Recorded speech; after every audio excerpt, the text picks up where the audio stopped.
Assalamu alaikum wa rahmatullahi wa barakatuh. Chers frères et sœurs, que la paix, la miséricorde et les bénédictions d'Allah soient sur vous. Avez-vous déjà entendu des gens vous dire que vous paraissez plus jeune que votre âge réel? Ou avez-vous remarqué que certaines personnes dégagent une lumière particulière qui transcende leur âge? Vous êtes-vous déjà demandé si cela avait une signification plus profonde, au-delà de la simple génétique ou des soins physiques? Et si cette apparence jeune et lumineuse était un signe spirituel? En islam, chaque aspect de notre vie a une signification. Ce que nous montrons extérieurement peut souvent être le reflet de ce qui se passe à l'intérieur, dans notre cœur et dans notre relation avec Allah. Dans cette vidéo, nous allons explorer un sujet fascinant. La signification spirituelle de la raison pour laquelle certaines personnes semblent plus jeunes que leur âge. Nous plongerons ensemble dans les signes de la bénédiction divine, Baraka, et comment elle se manifeste dans la vie et l'apparence d'une personne, les actes et qualités spirituelles qui influencent positivement notre jeunesse et notre éclat, les enseignements islamiques, sur la beauté intérieure et extérieure, et comment l'une peut illuminer l'autre. Restez avec nous jusqu'à la fin pour découvrir ces perles de sagesse qui pourraient transformer votre manière de comprendre la beauté et la jeunesse sous un prisme islamique. La jeunesse, la santé et l'apparence sont parmi les nombreux dons qu'Allah accorde à ses serviteurs. En islam, ces bénédictions ne sont jamais perçues comme anodines. Elles sont des preuves de la générosité divine. Allah mentionne dans le Coran: « Nous avons certes créé l'homme dans la forme la plus parfaite. » Sourate At-Tin, 95-4.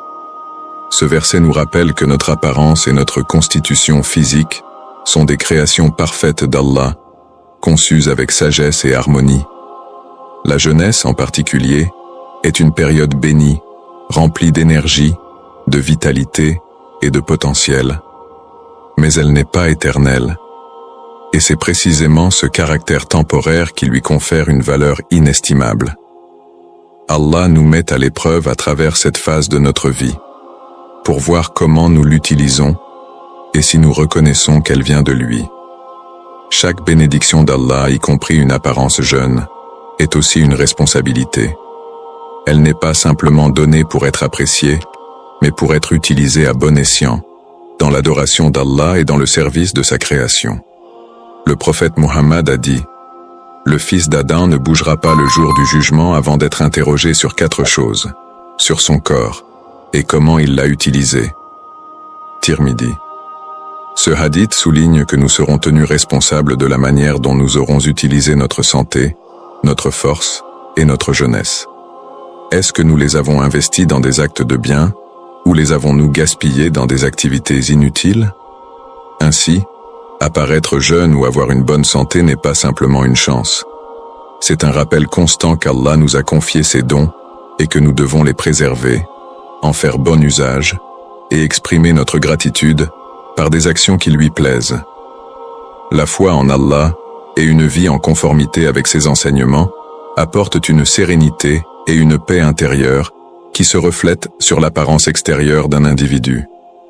Lorsque le croyant place sa confiance en Allah, il est moins sujet au stress et à l'agitation de ce monde, ce qui se manifeste par un visage détendu et rayonnant. Le prophète Muhammad a dit: « Lorsque le croyant fait de bonnes œuvres, sa lumière se reflète sur son visage. » Cette lumière, souvent appelée Nour, est une bénédiction qu'Allah accorde à ceux qui lui sont dévoués. La prière, Salah, joue un rôle fondamental dans cet éclat spirituel et physique. Les ablutions Wudhu nettoient non seulement le corps mais également l'âme, en lavant les péchés mineurs. L'eau utilisée dans le Wudhu est une source de pureté et de baraka, car elle symbolise le renouveau spirituel. De plus, la prosternation, Sujoud, a des effets physiques et spirituels. Elle montre une soumission totale à Allah, tout en augmentant l'afflux de sang vers le visage, ce qui contribue à sa vitalité et à son éclat. Sourire est également une pratique essentielle en islam. Le prophète a dit: « Ne méprisez aucun acte de bonté, même un sourire envers votre frère. » Ce simple acte est une sadaka, charité, qui n'a pas seulement un impact positif sur les autres, mais qui illumine également celui qui sourit. Une personne qui sourit souvent avec sincérité et bienveillance développe une aura de positivité qui se reflète sur son visage. Un cœur pur, Qalb Salim, est un autre facteur clé derrière une apparence jeune et lumineuse. L'absence de rancune, de jalousie ou de haine envers les autres permet de maintenir un état de paix intérieure.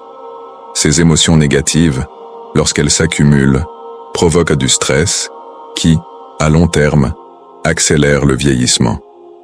En revanche, un cœur rempli de gratitude, d'amour et de pardon apporte une sérénité qui préserve la jeunesse intérieure et extérieure. La baraka des bonnes actions est enfin une explication spirituelle à une apparence jeune. Lorsque le croyant pratique la générosité, fait des invocations régulières et recherche l'agrément d'Allah dans tout ce qu'il fait, il reçoit des bénédictions divines dans tous les aspects de sa vie.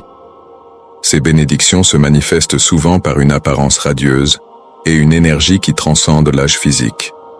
La baraka amplifie la vitalité du croyant, en faisant de lui un exemple vivant de l'harmonie entre l'intérieur et l'extérieur. Ainsi, une apparence jeune n'est pas seulement une question de soins physiques ou de génétique. Elle découle aussi profondément de la foi, des bonnes actions et de l'état spirituel de l'individu. Les enseignements islamiques nous rappellent que la vraie beauté est un reflet de l'âme, et lorsque cette âme est tournée vers Allah, son éclat se manifeste sur le visage. Prendre soin de son corps et de son esprit est une partie essentielle des enseignements de l'islam. Notre corps est une amana, dépôt, confié par Allah, et il est de notre devoir d'en prendre soin. Cela commence par l'alimentation. En islam, manger halal, permis, et taïb, pur et sain, est une obligation. Choisir des aliments bénéfiques pour la santé reflète non seulement une gratitude envers les bienfaits d'Allah, mais aussi une manière de préserver notre vitalité et notre apparence. Le prophète a également souligné l'équilibre, déclarant « Ton corps a un droit sur toi ». Cet équilibre inclut une alimentation équilibrée, une activité physique modérée et un repos suffisant. L'alimentation sunna offre un modèle pour maintenir une santé optimale. Parmi les aliments recommandés par le prophète, nous trouvons le miel, reconnu pour ses propriétés curatives, les dattes, une source d'énergie naturelle, et l'eau Zamzam, considérée comme une bénédiction. Ces aliments ne sont pas seulement bons pour le corps, mais ils nourrissent aussi l'âme en rappelant les pratiques prophétiques. La gestion du stress est un autre aspect crucial. Dans un monde où les préoccupations quotidiennes peuvent peser sur nous, le dhikr, rappel d'Allah, et les invocations offrent un moyen puissant de retrouver la sérénité. Allah dit dans le Coran, « Certes, c'est dans le rappel d'Allah que les cœurs trouvent la quiétude. » Surat Ar-Ra'd, 13h28. Le dhikr apaise le cœur, réduit le stress et améliore notre bien-être global, ce qui se reflète sur notre apparence extérieure. Une personne en paix avec son Créateur rayonne naturellement cette tranquillité. Les relations positives jouent également un rôle dans notre équilibre mental et émotionnel. En entretenant des relations basées sur la bonté, la patience et le respect, nous cultivons un environnement de paix et d'amour qui réduit les tensions inutiles. Le prophète a encouragé la gentillesse et la bienveillance dans nos interactions, et ces qualités se répercutent sur notre état émotionnel, préservant ainsi notre santé et notre jeunesse. Le pardon est une autre pratique essentielle en islam. Porter rancune ou vivre dans la colère et le ressentiment peut être lourd à supporter, tant mentalement que physiquement. Pardonner libère le cœur de ce poids, offrant ainsi un soulagement émotionnel et spirituel. Cette paix intérieure contribue directement à notre bien-être global. En combinant une bonne alimentation, la gestion du stress par le dhikr, des relations positives et la pratique du pardon, l'islam nous enseigne à cultiver un équilibre entre le corps et l'esprit. Ces habitudes ne se contentent pas de préserver notre santé, elles reflètent également un état de gratitude envers Allah, qui se manifeste par une apparence rayonnante et une vie épanouie. En islam, la vraie beauté est profondément enracinée dans l'âme et les actions, bien plus que dans l'apparence physique. Allah nous rappelle dans un hadith rapporté par Sahih Muslim: Allah ne regarde ni vos corps, ni vos apparences, mais il regarde vos cœurs et vos actions. Ce rappel souligne que la valeur d'une personne ne réside pas dans son apparence extérieure, mais dans la pureté de son cœur et la sincérité de ses intentions. Certaines qualités spirituelles ont un effet particulier qui transcende l'âge et illumine littéralement une personne. L'humilité, par exemple, crée une aura de douceur et d'accessibilité qui attire naturellement les cœurs.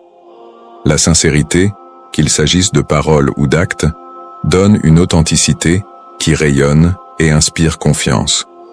La bienveillance, quant à elle, est une lumière intérieure qui adoucit les traits et crée une connexion positive avec les autres.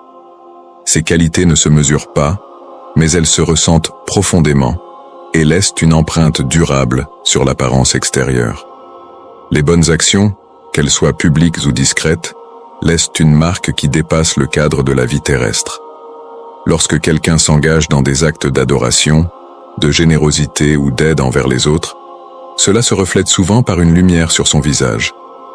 Cette lumière n'est pas physique, mais spirituelle, une manifestation visible de l'impact des bonnes actions. Même avec l'âge, cette lumière reste intacte, car elle est alimentée par la proximité d'Allah et les bénédictions qui en découlent. Ainsi, la beauté intérieure, nourrie par la foi et les bonnes actions, se reflète sur l'extérieur d'une manière qui ne peut être achetée ni artificiellement reproduite. C'est un témoignage vivant de la connexion entre l'âme et l'apparence, une harmonie que seul un mode de vie islamique peut apporter. Pour conclure, rappelons que préserver sa jeunesse intérieure et extérieure ne résulte pas seulement de facteurs physiques, mais aussi d'une vie alignée sur les principes islamiques. La foi en Allah, les bonnes actions et les habitudes sunnah, telles qu'une alimentation saine, le dhikr, et des relations bienveillantes jouent un rôle clé dans cette harmonie. Ces pratiques ne se contentent pas de nourrir le corps, elles purifient également l'âme, apportant paix intérieure et éclat extérieur. Prenez un moment pour réfléchir à vos propres intentions et actions quotidiennes. Est-ce qu'elles reflètent les valeurs que l'islam nous enseigne? Êtes-vous conscient des bénédictions qu'Allah vous a accordées et de la manière dont vous les utilisez? Rappelez-vous, chaque action compte et chaque effort pour améliorer votre relation avec Allah a un impact positif sur tous les aspects de votre vie. Enfin, mettez en pratique ce que vous avez appris aujourd'hui. Essayez d'incorporer au moins une nouvelle habitude dans votre quotidien, que ce soit un acte de générosité, un sourire sincère ou une invocation régulière. Partagez vos expériences et vos propres secrets pour une vie plus lumineuse dans les commentaires. Cela peut inspirer d'autres à suivre votre exemple. Si cette vidéo vous a touché ou motivé, abonnez-vous pour recevoir encore plus de contenu spirituel inspirant. N'oubliez pas de partager cette vidéo avec vos proches, afin qu'eux aussi puissent bénéficier de ces précieux enseignements. Qu'Allah vous guide, vous protège, et vous comble de sa lumière et de sa paix. Amen.